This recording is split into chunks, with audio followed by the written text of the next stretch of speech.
అయితే 2006లో తెలంగాణ తల్లి భావన ఫస్ట్ మెదిలింది బిఎస్ రాముల మైండ్లో. బిఎస్ రాములకు ఆలోచన వచ్చింది, తెలంగాణ తల్లిని మనం చూపెడితే బాగుంటుంది, చేస్తే బాగుంటుంది.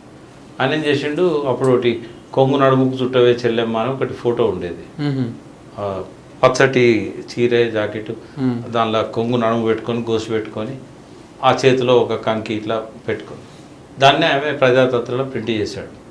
ప్రింట్ చేసినాక కొంతమంది అన్నారు తెలంగాణ తల్లి ఇట్లా ఉండొద్దు అన్నారు. అన్న తర్వాత ఒక చిత్రకారుడు ఏం చేసిండు, పిలిపించాడు. బిఎస్ రాములు ఏం చేసిండు, ఎవరైనా మంచిగా బొమ్మలు వేస్తున్నారా అంటే బివిఎన్ చార్ అన్నాడు, ఆయన పిలిచిండు. ఆయన ఏం చేసిండంటే ఆయన ఇదే బొమ్మను ఇంకొంచెం మంచిగా వేసిండు. మంచిగా వేసిన తర్వాత ఇట్లా కాదు దీన్ని ఇంకో తిరుగు ఉండాలి, టంక్సాల అశోక్ పంపిండు ఆయన. అశోక్ చూసి ఇట్లా కాదు దాన్ని వేరే రకంగా చేస్తే బాగుంటుంది, వాళ్ళు సాటిస్ఫై అయితే లేరు. అప్పుడు ఇంకెవరైనా ఉంటే బాగుంటుంది అంటే ప్రొఫెసర్ గంగాధర్ బివిఎన్ చారికి గురువు, ఆయన ఫైన్ ఆర్ట్స్ కాలేజ్ ప్రొఫెసర్. ఆయన పిలిచి ఇట్లుంటే బాగుంటుంది ఇట్లుంటే బాగుంటుంది అని అనుకున్నారు. అనుకున్న తర్వాత ఈ లోపల కేసీఆర్ గారు ఖచ్చితంగా మనం తెలంగాణ ప్రతీకలను క్రియేట్ చేయాలి, మనకు ఒక ఐకాన్గా జయశంకర్ సార్ ఉన్నాడు, ఓ అమరవీరుల స్తూపం ఉన్నది, బట్ తెలంగాణ తల్లి కూడా ఉండాలి మనకు అనే ఆలోచన ఆయనకు వచ్చింది. అప్పటికే ఈ ప్రయత్నాలు చేస్తున్నాడు కాబట్టి బిఎస్ రాములు పిలిచాడు. ఈయన ఇక చాలా మందిని దాన్ని సమీకరించాడు. కాపు రాజయ్య, తెలంగాణ గర్వించదగ్గ చిత్రకారుడు, దుర్గం రవీందర్, తర్వాత నందిని సిద్ధారెడ్డి, ఆ తర్వాత వీళ్ళంతా గంగాధర్, బివిఎన్ చారి, బిఎస్ రాములు, ఇట్లా చాలా మంది ఆ మీటింగ్లకు వచ్చారు. 2 మీటింగ్లు అయినాయి, నరేంద్ర జయశంకర్ అందరు ఉన్నారు.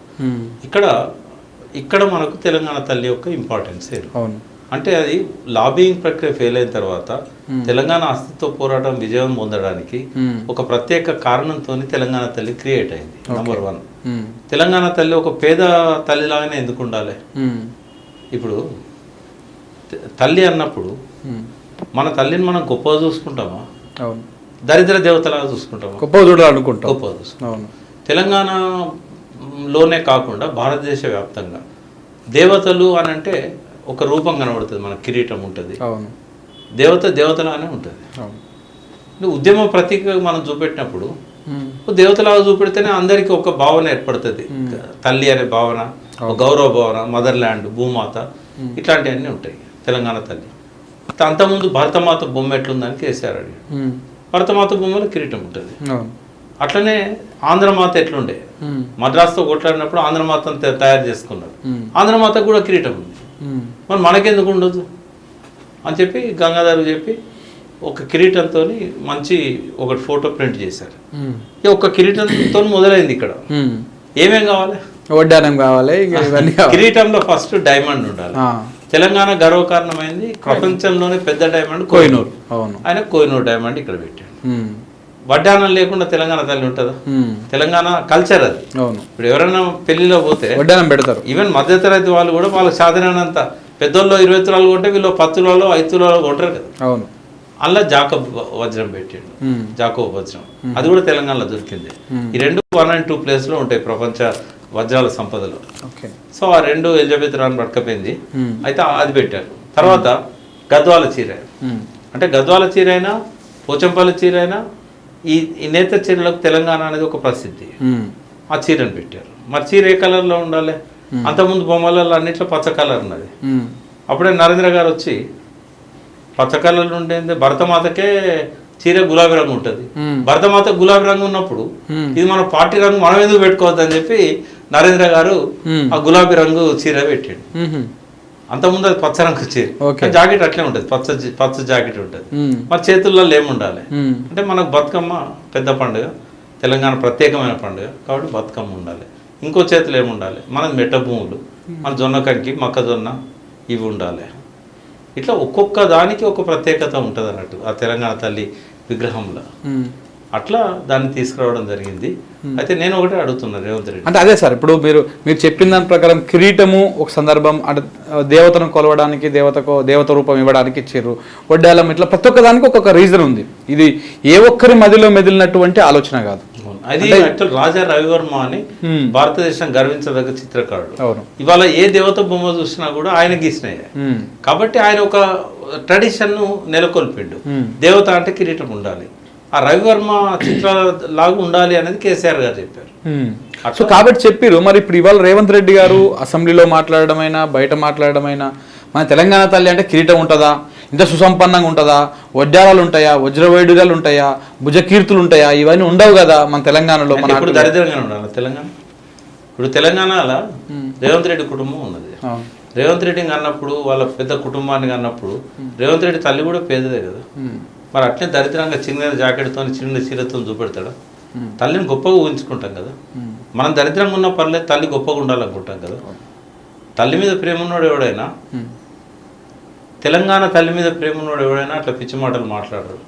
అంటే నేను ఒక్కటి చెప్పదలుచుకున్నా, మొదలే చెప్పినాను నేను, ఈ 4 కోట్ల మందిలో ఎవరికైనా తెలంగాణ మీద ప్రేమ లేదు అని అంటే మొదటి వ్యక్తి రేవంత్ రెడ్డి. ఎందుకంటే 1200 మంది బలిదానాలు అయితే కూడా ఒక్కనాడు జై తెలంగాణ అన్నాడు, ఒక్కనాడు ఒక్క కన్నీటి బొట్టు కార్చన్నాడు, ఒక్కనాడు శవం దగ్గర పోయి నివాళులు అర్పించని వాడు, ఒక్కనాడు అమరవీరుల స్తూపం దగ్గరికి వచ్చి దండేయని వాడు, నివాళులు అర్పించని వాడు ముఖ్యమంత్రి అయ్యాడు. సో ఇప్పుడు అంటే ఇప్పుడు ఆయనకి ఎందుకు ఉంటుంది తెలంగాణ తల్లి మీద ప్రేమ? ప్రేమ ఉండకపోగా ఇప్పుడు ఒక ప్రధాన ఘట్టం జరగబోతుంది. వెనకాల పెద్ద కుట్ర ఉంది. రేపు డిసెంబర్ 9 దీని వెనకాల పెద్ద కుట్ర ఉంది. ఏం కుట్ర? కుట్ర ఏంటంటే తెలంగాణ తల్లి భావనను మాయం చేయాలి, తెలంగాణ ప్రజలలో అస్తిత్వాన్ని మంట కలపాలి. దానికి ఇష్టం లేదు, నేను అందుకే సమైక్యవాదం అని చెప్పాను కదా. ఓకే, ఇప్పుడు ఏం జరుగుతుందో తెలుసా? మనకు అర్థమవుతున్నది ఏంటంటే మారుస్తున్నాడు అని. ఇది ఏదో కిరీటం తీసేసుడో బొమ్మ మార్చడో కాదు. ఇది తెలంగాణ భూమి నుంచి తెలంగాణ తల్లి విగ్రహాలను మాయం చేసే కుట్ర. ఇది తెలంగాణ ప్రజల మనసుల్లో నుంచి తెలంగాణ తల్లిని మలినపరిచే కుట్ర.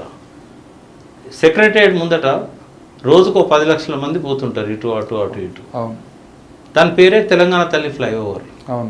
అక్కడ ఇదివరకు ఉన్న విగ్రహం తెలంగాణ తల్లిది అక్కడే ఉండే. తెలంగాణ తల్లి విగ్రహం కూడా రోడ్డు మీదే ఉండే. దీన్ని తీసుకుపోయి 4 గోడల మధ్య బందీ చేయడం అంటే ఏంది? బయట వాళ్ళ నాయకుడు పెట్టుకున్నా. ఇప్పుడు నీ ఇంట్లో కూడా పెట్టుకొని నువ్వు తెలంగాణ తల్లిని పెట్టామంటే నమ్ముతారా? తెలంగాణ తల్లి ఎక్కడ ఉండాలి? తెలంగాణ తల్లి లక్షలాది మంది పోయే కూడల్లో ఉండాలి. ఈ రాజీవ్ గాంధీ బొమ్మకు చాలా జాగు ఉంది, చాలా దిక్కులో రాజీవ్ గాంధీ బొమ్మలు ఉన్నాయి. విమానాశ్రయం పేరే రాజీవ్ గాంధీ ఇంటర్నేషనల్ ఎయిర్పోర్టు. రాజీవ్ గాంధీకి ఏం తక్కువ అయిందని చెప్పి, Rajiv Gandhi was the best prime minister. Rajiv Gandhi sacrifice చేసిండు, రాజీవ్ గాంధీ నేను కాదంటలేను. అంబేద్కర్ పక్కన రాజీవ్ గాంధీ విగ్రహం, అంబేద్కర్ అంత పెద్ద పెట్టి నేను ఎవడొద్దన్నాడు.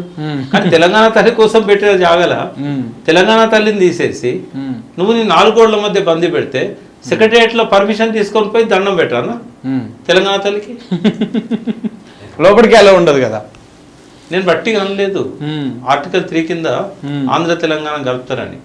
ఏ ఉద్యమ చిహ్నాలు, ఏ ఉద్యమ జ్ఞాపకాలు, ఏ ఉద్యమ ప్రతీకలు తెలంగాణ ప్రజల్ని తెలంగాణ ఉద్యమంలో తీసుకొచ్చి ఆ తరతరాల స్వప్నాన్ని నిజం చేసినాయో అవన్నీ మంట కలపడం, మాయం చేయడం రేవంత్ రెడ్డి యొక్క లక్ష్యం. అల్టిమేట్గా ఇది ఎడిపోతుంది అంటే నేను చెప్పిన కాడికే అవుతుంది. ఇప్పుడు తెలంగాణ తల్లి కిరీటాన్ని తీసేస్తే ఏం జరుగుతుంది తెలుసా? తెలంగాణలో ఎక్కడ తెలంగాణ తల్లి ఉన్నా ముందు ఆ విగ్రహాలను తీసేస్తారు. కిరీటం ఉండదు కదా, అదే కదా, కిరీటం ఉండదు కదా, రీప్లేస్ చేయాలి. ప్రభుత్వం చేస్తుందా? తీసేస్తుంది ప్రభుత్వం, కానీ ప్రభుత్వం చేయదు. అంటే ఇవి తీసేస్తుంది కానీ మళ్ళీ కొత్తగా ఏర్పడదు. కాంగ్రెస్ వాళ్ళు ముందుంటారు తీసేయడంలో. పెట్టిన వాడి మనసు ఎంత గాయపడుతుంది అంటే ఇది అవసరమా తెలంగాణకు? చస్తున్నారు జనం, ఆత్మహత్యలు చేసుకున్నారు, రోజుకి 2 చస్తున్నారు. క్రైమ్ రేట్ పెరిగింది, మహిళల మీద అత్యాచారాలు పెరిగినాయి. ఏది పట్టించుకోకుండా మంచిగా ఉన్న తెలంగాణ ఎందుకు నాశనం చేయాలి? ఇంకొక మాట చెప్దాం, తెలంగాణ తల్లి మీద అయిపోయింది. ఇప్పుడు అమరవీరుల స్తూపం చేసిన ఆయన కూడా ఎక్క యాదగిరిరావు గారు కూడా మీటింగ్లో ఉన్నారు, తెలంగాణ తల్లి. అయితే హైదరాబాద్లో ఇవాళ రాష్ట్ర ఖజానాలో డబ్బులు లేకపోవడానికి, ఆదాయం తగ్గడానికి ఎవరో కారణం కాదు, రేవంత్ రెడ్డి కారణం. ఏమన్నంటే ఖజానా ఖాళీ చేసిండు అంటాడు. ఖజానా ఖాళీ చేసింది కేసీఆర్ అవునో కాదో కానీ ఖజానా నిండకుండా చేస్తున్నది మాత్రం రేవంత్ రెడ్డి. ఎందుకంటే రాష్ట్ర ఖజానాకు వచ్చే ఆదాయం బాగా పెరిగింది ల్యాండ్ రిజిస్ట్రేషన్స్, రియల్ ఎస్టేట్. ఆ వ్యవహారం సరిగ్గా నడిస్తేనే అందరి దగ్గర డబ్బులు ఉంటాయి. ఓ ఎలక్ట్రానిక్ షాప్ పోయి టీవీ కొంటారు, ఓ సెల్ ఫోన్ షాప్ పోయి ఇప్పుడు ఏదైతే iPhone 16 వచ్చిందో 16 కొంటారు. వాడి దగ్గర 15 ఉన్నా కూడా రియల్ ఎస్టేట్లో వచ్చే మనీతోని ఒక నియో రిచ్ అనేది డెవలప్ అయింది, ఏర్పడ్డది. పాలు పోస్తున్నాడు సైకిల్ మీద, బెంజ్ కార్లో BMW కార్లో తిరుగుతున్నారు. ఆర్ఎంపీకి ఇంజక్షన్ వేయడానికి 5 రూపాయలకు సతాయించే వ్యక్తి ₹1,00,000 ఇచ్చి మా అమ్మని తీసుకుపోయి యశోద హాస్పిటల్లో పరీక్షలు చేసి మంచి మెడిసిన్ ఇప్పిమని అదే ఆర్ఎంపీకి ఇస్తున్నాడు. ఎంత రిచ్ అయ్యాలి వీళ్ళందరి ఫోటో కొట్టావు కదా. నేను రేవంత్ రెడ్డి అధికారంలోకి వచ్చినాక ఒకటి అనుకున్నా, ఏది డెవలప్ అయినా కాకపోయినా రియల్ ఎస్టేట్ అయితే అవుతుంది. ఎందుకంటే కేసీఆర్కు ఎక్కడ లోయ ఉన్నది, ఎక్కడ ఎత్తున్నది, ఎక్కడ కాలువ రావాలి, ఎక్కడ వాగు రావాలి, ఎక్కడ పంట పొలాల్లో ఏది పడుతుంది, ఇవన్నీ కేసీఆర్ తెలుసు, కూడా తెలియదు. రేవంత్ రెడ్డికి నువ్వు సర్వే నంబర్ చెప్పు, లొకేషన్ చెప్పు, ఆ ఓనర్ పేరు చెప్తాడు, వాళ్ళు ఆడుకున్న డిస్ప్యూట్. హైదరాబాద్ చుట్టూ ఎన్ని భూములు ఉన్నాయో అన్ని భూముల మీద నాలెడ్జ్ ఉన్న ఒకే ఒక్క వ్యక్తి తెలంగాణలో రేవంత్ రెడ్డి. నేనేమనుకున్నా, కనీసం రియల్ ఎస్టేట్ అన్న ఫ్లరిష్ అవుతుంది, ఇప్పుడున్న దానికంటే 4 రెట్లు పెరుగుతుంది, మనం కూడా చేయొచ్చు అని చెప్పేసి చైర్మన్ పదవి పోయినాక మజదూరు కావాలి కదా, నేను కూడా రియల్ ఎస్టేట్ దుకాణంలో చేరిన. మొత్తానికి కుప్ప కూలిపోయింది. ఎందుకంటే ఒక్కొక్క మాట ఒక్కొక్క బాంబు లాగా పడ్డది రియల్ ఎస్టేట్ మీద. ఫస్టే నెత్తి కొట్టుకుంటా ఖజానా ఖాళీ చేసిండు అన్నాడు. నీ ఖజానా డబ్బులు లేవని చెప్తే ఇక్కడ ఎవడన్నా వచ్చి పరిశ్రమ పెడతాడా? మౌలిక వసతులు పెంచడానికి నీ దగ్గర డబ్బులు లేవన్నప్పుడు ఎవడన్నా వస్తాడా? ఇదే అట్లున్నదంటే నాకు చిన్నప్పటి నుంచి వింటున్న గోరు చుట్టు మీద రోకటి పోటు అంటే ఏంది, మూలిగా రక్క మీద తాడి పంట అంటే ఏంది, ఇవి నాకు ఇప్పుడు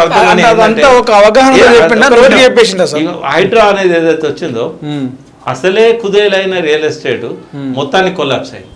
ఈ గోరు చుట్టు మీద రోకటి పోటు, మూలిగా రక్క మీద తాడి పంట, ఇదంతా అపరిపక్వత్వం చేశాడు, అవగాహన లేమితం చేశాడు. ఏం మాట్లాడితే ఏమవుతుందో ఒక ముఖ్యమంత్రి, ఎందుకంటే మంత్రి పదవి కూడా చేయని వ్యక్తి ఒక ముఖ్యమంత్రి అయిన తర్వాత హుందాగా మాట్లాడడం ఇంకా నేర్చుకోలేదు, ఇంకా నేర్చుకోవాలి.